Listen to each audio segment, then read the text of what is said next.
Sir నమస్కారం sir. నమస్తే. Sir ప్రముఖ యూట్యూబర్ హర్ష సాయి పైన అత్యాచార కేసు నమోదవడం మనం చూసాం సార్. అది మొన్నే జానీ మాస్టర్ కూడా ఇటువంటి కేసులో ఇరుక్కోవడం, అది నడుస్తూ ఉండగానే మళ్ళీ ఇది తెరపైకి రావడం, సో ఇదంతా కూడా ఇప్పుడు న్యూస్లో స్ప్రెడ్ అయిపోవడం, వైరల్ అయిపోవడం చూస్తూ ఉన్నాం. మరి ఏంటి గోల? హర్ష సాయి విషయానికి వచ్చేసరికి మీరేం చెప్తారు సార్ ఇష్యూ పైన? మీ కామెంట్స్ ఏంటి? హర్ష సాయి గొడవ అంటే ఒకటి, ఎవరైనా సరే మార్కెట్ ఎకానమీలో ఉన్నాం మనం. మనిషే సరుకుగా మారిపోయిన ఒక సందర్భం ఇది. మనిషిని మనిషిగా చూడకుండా సరుకుగా చూస్తున్నటువంటి పరిస్థితి. ఈ ధోరణిలోనే వ్యవహరిస్తున్నారు.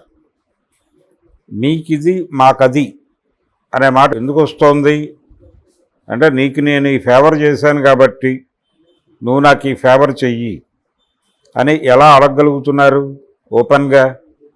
ఇది ఒకప్పుడు ఎలా జరిగేది ఇండస్ట్రీలో? ఇది ఈరోజు కొత్తగా వచ్చింది కాదు, మార్కెట్ ఎకానమీ వచ్చాక వచ్చింది కాదు. మార్కెట్ ఎకానమీ లేని రోజుల్లో కూడా నడిచింది. ఏం నడిచింది అంటే, నీకు అవకాశం కావాలంటే అనే బుల్డోజ్ చేయటం అనేది జరిగింది. వశపరుచుకోవటం అనేది ఎప్పుడూ ఉంది. అయితే ఇప్పుడు జరుగుతోంది ఏంటంటే, వీళ్ళు యాక్టివ్గానే ఉన్నారు, వాళ్ళు యాక్టివ్గానే ఉన్నారు. అవకాశం ప్రధానము తప్ప మిగిలిన విషయాలు కాదు. కెరియర్ గెలుచుకోవడానికి ఏం చేసినా తప్పు లేదు అనేటువంటి ఒక మార్కెట్ వేదం, పరుగు పందెం వ్యవస్థలో ఉన్నాం మనం.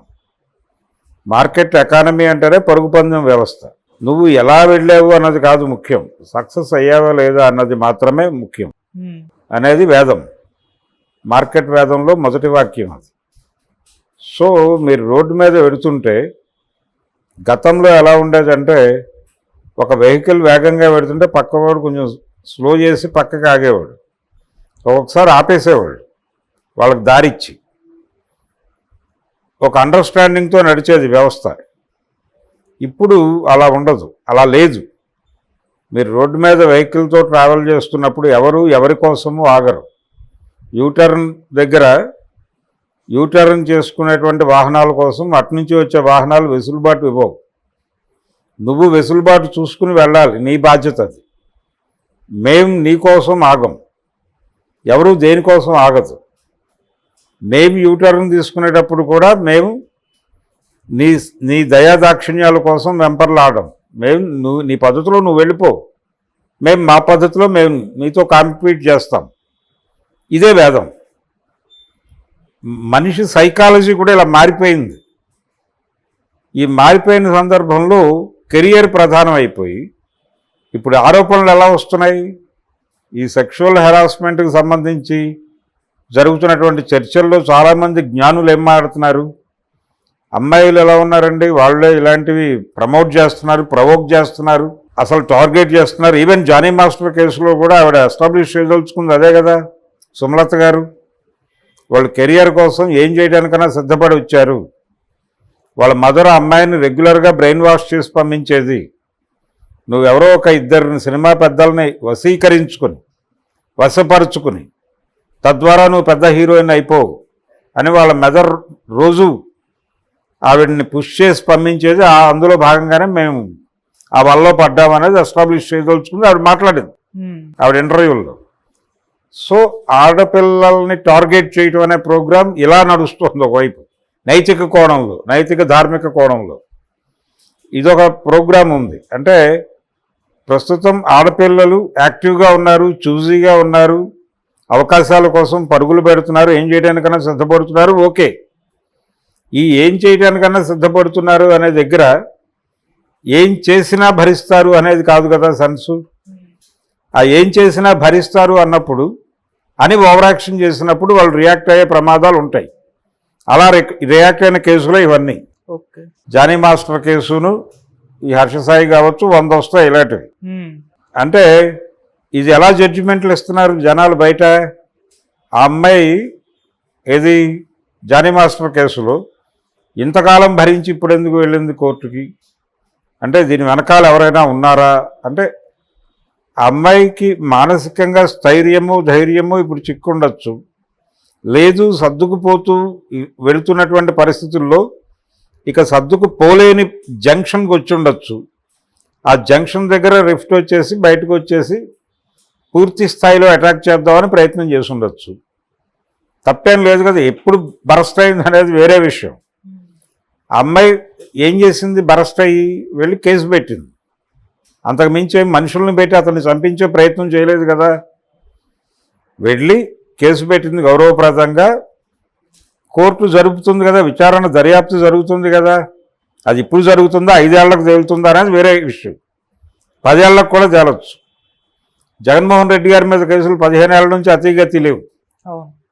కాబట్టి ఈ కేసు ఎప్పుడు తేలుతుందో గ్యారంటీ లేదు. తేలిన రోజున ఒకవేళ ఈ అమ్మాయి బాధ్యత కేసు పెట్టడంతో అయిపోలే. ప్రాసిక్యూషన్కి కావాల్సిన సాక్ష్యాధారాలన్నీ ఇవ్వాల్సిన బాధ్యత ఈ అమ్మాయిదే. అలాగే డిఫెన్స్ లాయర్ని పెట్టుకోవడంతో ఆయన బాధ్యత తీరిపోలే జానీ మాస్టర్ది. తన ఆర్గ్యుమెంట్ని బలపరిచేటువంటి సాక్ష్యాధారాలు డిఫెన్స్ లాయర్కి ప్రొవైడ్ చేయాల్సిన బాధ్యత అతందే. ఈ సాక్ష్యాధారాలన్నీ కోర్టు ముందు పెడితే వీటిలో మెరిట్స్ చూసి ఓ జడ్జిమెంట్ ఇస్తాడు ఆయన, జడ్జి గారు. ఆ జడ్జిమెంట్ ఒకవేళ అతనికి అనుకూలంగా ఉంటే, జానీ మాస్టర్కి అనుకూలంగా ఉంటే ఆయన ఇమ్మీడియట్గా రివర్స్ కేసు వేయొచ్చు వీళ్ళ మీద, ఈ అమ్మాయి మీద. డిఫెమేషన్ వేయొచ్చు, 100 కోట్లకో 1000 కోట్లకో వేసుకోవచ్చు. నీ వలన నేను ఇంత సంపాదన కోల్పోయాను అని చెప్పి, నా రెప్యుటేషన్ ఇలా దెబ్బతింది అని ఒక డిఫెమేషన్ దావా వేయొచ్చు కదా. ఈ అవకాశాన్ని ఎందుకు చూడరు వీళ్ళు? కేసు పెట్టగానే జడ్జిమెంట్లు ఎందుకు పాస్ చేస్తున్నారు? తప్పు కదా ఇది. కోర్టుని ఉల్లంఘించడం కదా, కోర్టుని అగౌరవపరచడం కదా. ఈ యాంగిల్లో ఎవరూ ఆలోచించరు. ఎవరి పద్ధతిలో వాళ్ళు స్పందించేసి జడ్జిమెంట్లు పాస్ చేయటం అనేది ఒక కల్చర్గా మారిపోయింది. ఇందులో భాగంగానే ఆడపిల్లల్ని టార్గెట్ చేయటం. ఇది వాళ్ళు ఓపెన్ కాంపిటీషన్లోకి వచ్చారు కాబట్టి దేనికైనా ఓకే చెప్తారు అని అనుకుని బిహేవ్ చేయటం తప్పు. అలా ఓవర్ యాక్షన్ చేసినటువంటి ఎపిసోడే హర్షసాయిది. డెఫినెట్గా అంటే ఇప్పుడు అమ్మాయి బరస్ట్ అయిన విషయము, తను కంప్లైంట్ చేసిన విషయంలో వాస్తవం లేదు అని అనుకోవాల్సిన అవసరం లేదు. ఎక్స్‌ప్లాయిటేషన్ అనేది జరుగుతోంది. అంటే అవకాశాన్ని వినియోగించుకోవటంగా మారుతున్నారు వాళ్ళు.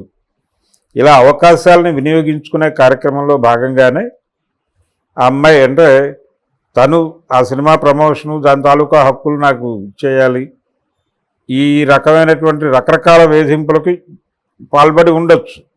అంటే దొరికిన అవకాశాన్ని వినియోగించుకొని వాడు మార్కెట్ ఎకానమీ ప్రకారం ద్రోహిగా మిగిలిపోతాడు, లూజర్గా మిగిలిపోతాడు అని అభిప్రాయంతో ఓవర్ యాక్షన్ చేసి ఉండొచ్చు.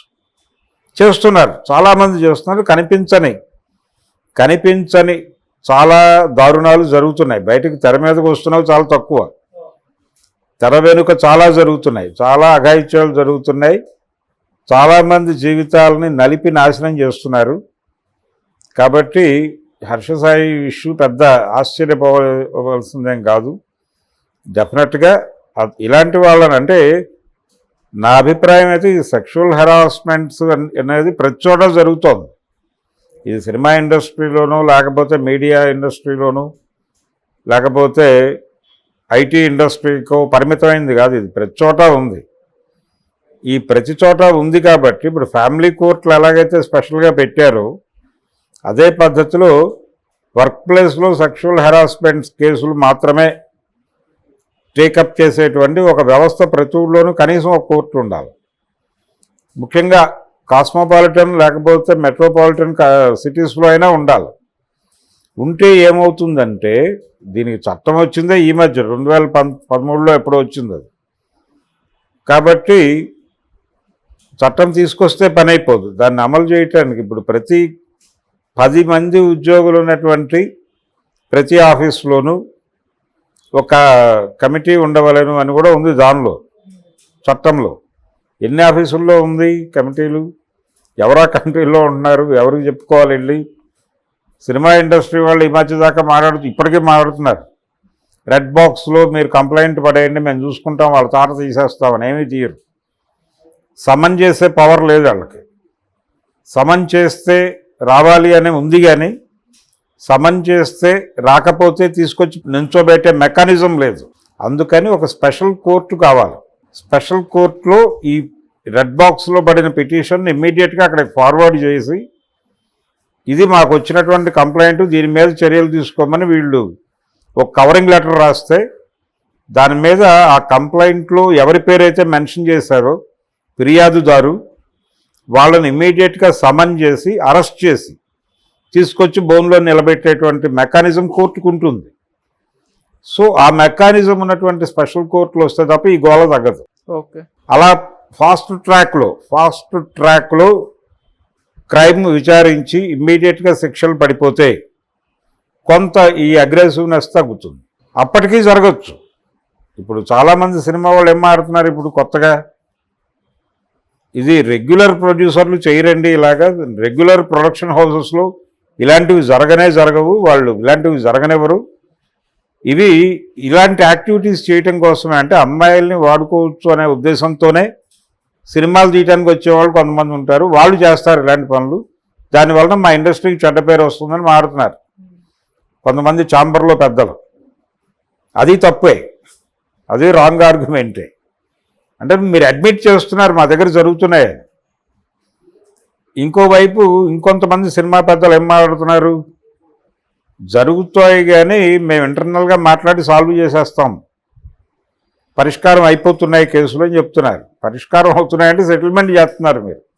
ఆ సెటిల్మెంట్లో ప్రెజర్ ఉంటుంది. అంటే మీరు తొందరపడి టోన్ రైజ్ చేయకండి, దీనివల్ల మీ భవిష్యత్తు అంధకారం అయిపోతుంది, జరిగింది ఏదో జరిగిపోయింది, ఇది ఎక్కడా మాట్లాడకండి, మౌనంగా ఎవరి పని వారు చేసుకోండి, ఏం కాదు, మీకు భరోసా ఉంటుంది, వీళ్ళకి భరోసా ఉంటుంది అని ఒక సెటిల్మెంట్ అనే పదంలోనే ఒక నిర్బంధం ఉంటుంది. అది అర్థం చేసుకోకుండా సెటిల్మెంట్లు చేసేస్తున్నాం ఏమని మారుతున్నారు. అంటే వీళ్ళు అడ్మిట్ చేస్తున్నారు వీళ్ళకి తెలియకుండా అన్కాన్షియస్గా ఇలాంటివి జరుగుతున్నాయి ఇండస్ట్రీలో. ఇలా చట్టము దీనికి సంబంధించిన ప్రాథమికమైన జ్ఞానం కూడా లేకుండా వ్యవహరించడం వల్ల ఇలాంటి దారుణాలు జరుగుతున్నాయి. కాబట్టి దీనికి సంబంధించిన అవేర్నెస్ క్లాసెస్ పెట్టాలి. అది ఎలాగూ చేస్తారని నేను అనుకోను, కానీ కనీసం ఒక స్పెషల్ ఫాస్ట్ ట్రాక్ కోర్టులు ఉన్నా కానీ కొంతమేరకు ఇలాంటి దారుణాలు అరికట్టడానికి అవకాశం ఉంటుంది. లేకపోతే చాలా దారుణంగా ఉంది పరిస్థితి. పైగా ఆడపిల్లలను టార్గెట్ చేయడం అనేది చాలా ఎక్కువైపోయింది ఈ మధ్యకాలంలో. దీనికి రకరకాల కారణాలు, పర్టికులర్గా పోటీ రంగంలో ఆడపిల్లలు చాలా అగ్రెసివ్గా ఉన్నారు అవకాశాలు అందిపుచ్చుకోవటంలో. అది ఆ కాంపిటీషన్లో వాళ్ళతో కాంపీట్ చేయటం దగ్గర మగపిల్లల్లో ఒక రకమైనటువంటి ద్వేషభావం పెరుగుతోంది. ఇది ప్రమాదకరంగా మారుతోంది. అవకాశం దొరికితే ఏదైనా చేయడానికి సిద్ధపడిపోయే సైకలాజికల్ ఇంబ్యాలెన్స్ అనేది వచ్చేస్తుంది ఫీమేల్ సెక్టార్లో. అది మనకి సినిమాల విజయంలో కూడా కనిపిస్తుంది. బేబీ సినిమా సక్సెస్కి అదే కారణం, RX 100 సక్సెస్కి అదే కారణం. ఫిమేల్ మీద మేల్ యూత్లో ఉన్నటువంటి పోగుపడిపోయినటువంటి కొన్ని దుర్మార్గపు ఆలోచనలకి ఉద్దీపన కలిగించిన ఇలాంటి సినిమాలు. అందుకని ఆ సినిమా థియేటర్స్లో ప్రధానంగా మేల్ యూతే ఉండేవాళ్ళు ఆ సినిమాలు ఆడిన రోజుల్లో. ఫిమేల్ యూత్ అటువైపు తొంగి చూసేవాళ్ళు కాదు. కాబట్టి ఇది చాలా పెద్ద ఇష్యూ, అన్ని వైపుల నుంచి హ్యాండిల్ చేయాల్సినటువంటి వ్యవహారం. హర్షసాయిలు చాలామందికి అది తేలుతారు, ఉన్నారు ఆల్రెడీ. హర్షసాయి బయటకు వచ్చింది, లేకపోతే జానీ మాస్టర్ ఎపిసోడ్ ఇప్పుడు బయటకు వచ్చింది. ఇప్పటికీ బయటకు రాకుండా అలా నడుస్తున్నటువంటి నిశ్శబ్ద మరణాలు చాలా ఉంటాయి అక్కడ. ఆ నిశ్శబ్ద మరణం జరిగిన తర్వాత 20 ఏళ్ల నుంచి ఇలా చేస్తున్నాడట అంటే అప్పుడే చెప్పొచ్చు కదా అని మాట్లాడతారు మళ్ళీ జ్ఞానులందరూ. సో ఫిమేల్ చాలా ప్రమాదమైనటువంటి పరిస్థితిలో ఉండటం అనే దాన్ని సమాజం యాక్సెప్ట్ చేయాలి. అది చేయగలిగితే మిగిలిన విషయాలు అవే సాల్వ్ అవుతాయి.